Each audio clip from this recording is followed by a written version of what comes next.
Esselamu Aleyküm ve Rahmetullah ve Berekatuhu. Kardeşler kısa tutacağım inşallah.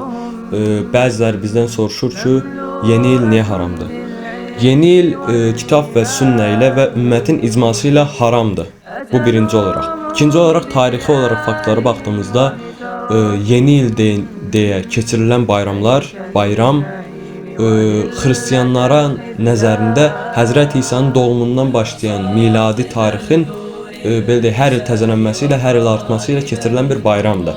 İkinci olaraq dəlilimiz kitabdandır, Qurani Kərimdən. Furqan surəsi 72, istəyən açıb baxa bilər. Onlar möminlər yəni ki, onlar yalandan şahidlik etməzlər. Lağlağı məclislərinə rast gəldikdə isə oradan ləyaqətlə ötüb keçərlər. Və Mücahid Rahmehullah Teala ecmain deyir ki, bu ayənin təfsirində yəni ki, lağlağı məclislərdə deyilən, qəsd olunan yerlər, məclislər müşriklərin və kafirlərin qeyd etdiyi məclislərdir. Müşrik və kafirlər bildiyiniz kimi xristianlar, ateistlər artıq deizm, agnostik, bu İslamdan kənar dinlər. Və ikinci dəlilimiz isə məşhur hədis olan Abu Davudun rəvayət etdiyi və Müslimin rəvayət etdiyi hədis, kim bir qövmə bənzərsə o da onlardandır. Necə ki, bu bayram xristianlara aiddir və biz də xristianlara bənzəyərək o bayram keçirsək, onlardan olmuş olarıq. Və üçüncü dəlilimiz isə odur ki, Peyğəmbərimiz sallallahu aleyhi və səlləm Mədinəyə gəldikdə insanların bir bayram qeyd etdiyini görür.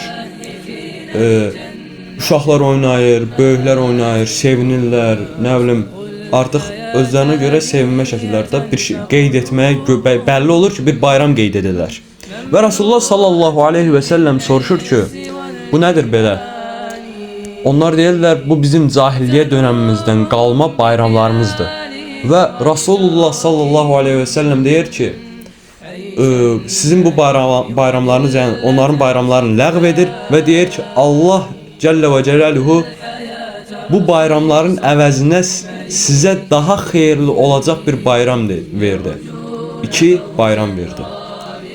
O bayramlar Qurban və Ramazan bayramıdır. Bunlardan daha xeyirlidir. Əgər kim Rasulullah sallallahu aleyhi və səlləmin əmrinə qarşı çıxıb keçirtmək istəyirsə, əlhamdülillah bilinir ki, yer cəhənnəmdədir. Kim bu yeni il deyilən bayramı keçirtsə.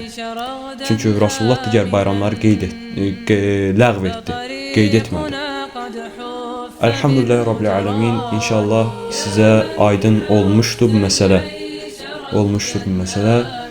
Ki biz niyə yeni il keçirtmirik? Esselamu Aleyküm və Rahmetullahi və Berekatuhu.